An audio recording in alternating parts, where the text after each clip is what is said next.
Бірлігі берекелі, тірлігі мерекелі, ынтымағы жарасқан елдің ғана ырысы мен табысы мол болмақ. Әуе толқында Жаңа Қазақстан радиожурналы.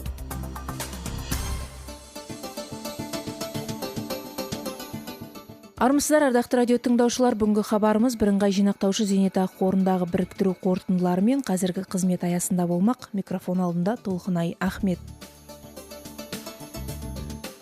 Соңғы уақытта халықтың қызу талқылауына түскен тақырыптың бірі зейнетақы жүйесіндегі реформаларға байланысты. Бүгінде мұндай реформалар экономикалық дағдарысқа байланысты әлемнің көптеген елдерінде жүргізіліп жатқаны мәлім. Осыған орай еліміздің зейнетақы жүйесін уақыт талабына сай қайта жетілдіру қажеттігін өткен жылы мемлекет басшысының өзі үкімет пен ұлттық банктың алдына міндет етіп қойған еді. Содан бері зейнетақы жүйесінде көптеген өзгерістер орын алып жатыр. Дәл қазір сіз бен біздің қарттығымызға арналған салымдарымыз бірыңғай жинақтаушы зейнетақы қорының қоржынында. Ондағы жеке зейнетақы жинақтарының саны 10 миллионға жуықтаса, зейнетақы жинақтарының барлық сомасы 4 триллион теңгеден асады. Ендігіде бұл қор халықтың сеніп тапсырған салымдарына қаншалықты кепілдік береді, оны қандай мақсаттарға қолданады, бейнетімнің зейнетін көретін шағымда қаржылық жағдайым қандай болады деген сауалдар ертеңін ойлайтын әркімді де толғандырса керек. Осыған орай біз бірыңғай жинақтаушы зейнетақы қорының құжаттамалық қамтамасыз ету және өңірлік желілерді басқару департаментінің директоры Талап Қабденұлына мәселеге қатысты сауалдар қойған едік. Талап Қабденұлы, Қазақ радиосының студиясына қош келдіңіз. Бірыңғай жинақтаушы зейнетақы қорының құрылғанына да біраз уақыт болып қалды.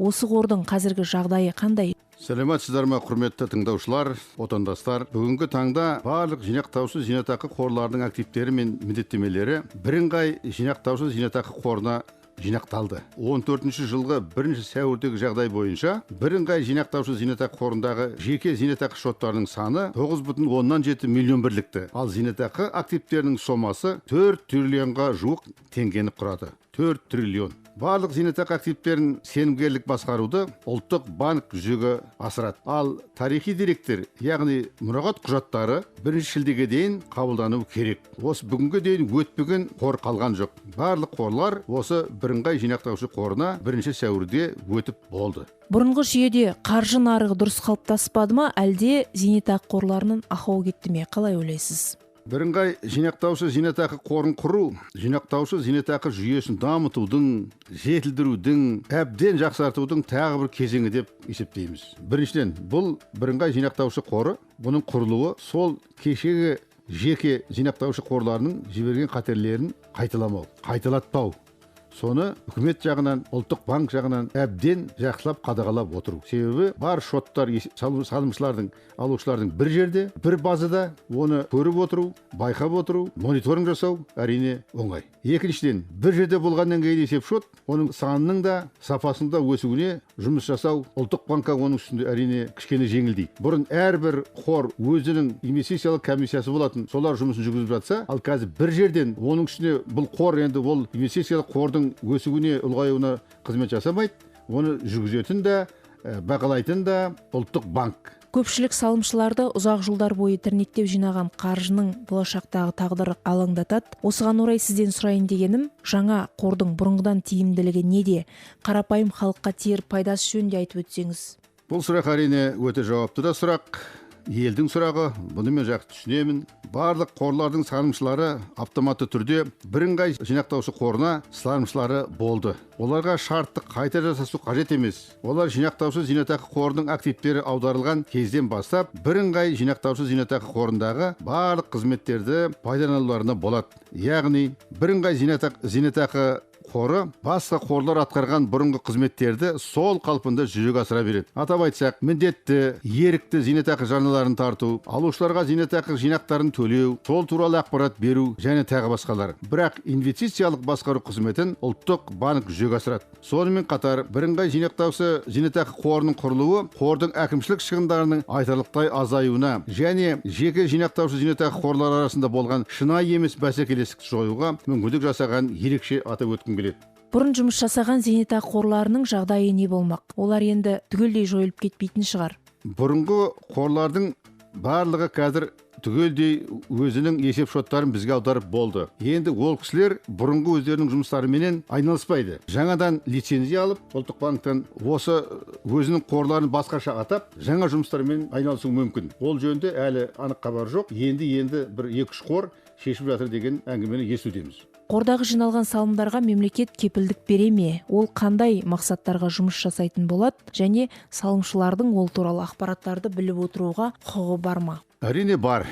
Зейнетақы заңнамасына сәйкес мемлекет салымшылардың зейнетақы жинақтарының сақталуына кепілдік береді. Қайталап айтқым келеді, мемлекет кепілдік береді. Ал енді нағыздап айта кетсем, бұндай жағдай дүние жүзінде 2 ме, 3 ме, одан аспас мемлекеттік салымшылар зейнетақы жинақтарын сақтауына кепілдік береді. Салымшылардың зейнетақы жинақтары инвестициялық декларацияға сай әртүрлі қаржылық құралдарға, яғни анықтап айтқанда акцияларға, облигацияларға, құнды металдарға, мемлекеттік бағалы қағаздарға және тағы басқаларға инвестицияланады. Бұдан түскен табыс күн сайын салымшылардың шоттарына аударылады. Зейнетақы активтерін инвестициялық басқаруды жоғарыда айтып өткенімдей, ұлттық банк жүзеге асырады. Ал инвест басқаруды президент тағайындаған кеңес атқарады. Салымшылар зейнетақы жинақтары туралы қордың кез келген бөлімшесінен немесе ғаламтор сайтынан және халыққа қызмет көрсету орталықтарынан біле алады. Қаладан шалғай жатқан аудан, ауыл жұртшылығы қалай біліп отырады? Ондай мүмкіндіктер қарастырылды ма?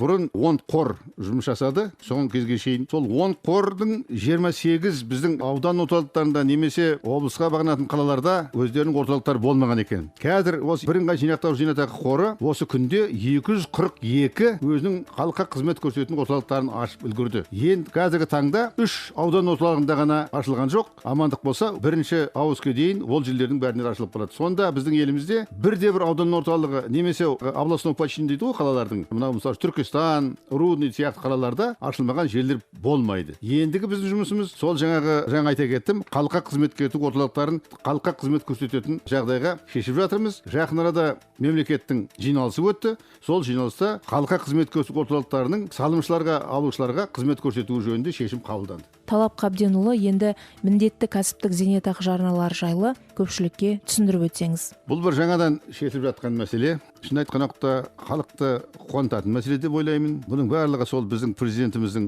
халыққа деген қамқорлығы деп түсінуіміз керек. Осы 14 жылғы 1 қаңтардан бастап зейнетақы жүйесінде зейнетақы жарналарының жаңа түрі міндетті кәсіптік зейнетақы жарналары пайда болды. Міндетті кәсіптік зейнетақы жарналарын тарту тек бірыңғай жинақтаушы зейнетақы қорымен жүзеге асырылады. Міндетті кәсіптік зейнетақы жарналары кәсіпкері Қазақстан Республикасы үкіметі айқындаған өндірістердің, жұмыстардың, қызметкерлер профессиялардың тізбесінде көзделген қызметкерлердің пайдасы үшін бірыңғай жинақтаушы зейнетақы қорына салымшылар салатын ақша. Бұл салымшыларға кімдер жатады? Салымшылар деп отқанымыз жұмыс беруші міндетті кәсіптік зейнетақы жарналарының салымшысы болып табылады. Яғни жұмыс беруші. Дәлірек айтқанда қызметкердің пайдасына жұмыс беруші өзінің меншікті қаражаты есебінен міндетті кәсіптік зейнетақы жарналарын жүзеге асырады. Ол тізім бекітілді ме?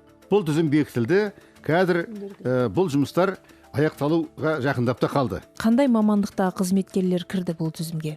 Енді мамандық көп, бірақ адамдар саны сол 300 мыңнан астам. Тізбені жасау кезінде Еңбек министрлігі Қазақстанның еңбекті қорғау бойынша Республикалық ғылыми зерттеу институты зерттеулерінің қорытындыларын қолданған болатын. Жұмыс қорытындылары бойынша еңбек жағдайлары зиянды немесе ерекше зиянды кәсіптер кірді. Міндетті кәсіптік зейнетақы жарналары Қазақстан Республикасы үкіметі айқындайтын тәртіппен зейнетақы жарналарын есептеу үшін алынатын қызметкердің ай сайынғы табысының 5% мөлшерінде белгіленді. Сол 5% қазір 80%-дай қызметкерлердің есеп шотына келіп түсті қойды. Яғни қызметкердің айлық жалақысының 10% өз қаржысы есебінен аударылса, оған қосымша тағы 5% жұмыс берушінің есебінен келу керек деген сөз. Бірақ енді ол әр қызметкер емес, жаңағы сол мен жоғарыда айта кеттім, үкімет белгіленген тізбедегі профессиялар бойынша жұмыс жасайтын адамдар. Оны бекіткен, оңай іс болған жоқ.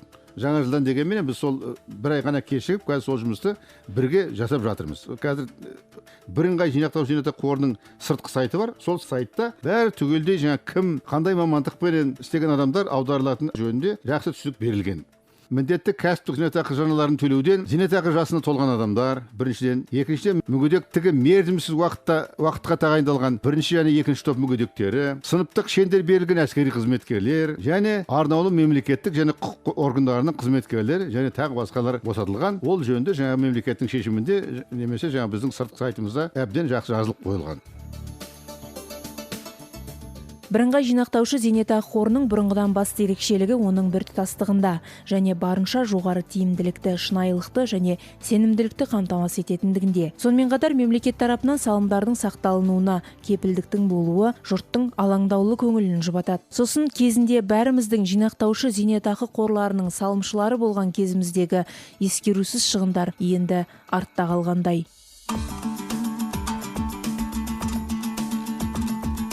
Біз қатаң бәсекеге әзір тұрып, оны өз мүддемізге пайдалана білуіміз керек. Елбасы Нұрсұлтан Назарбаевтың халыққа жолдауынан.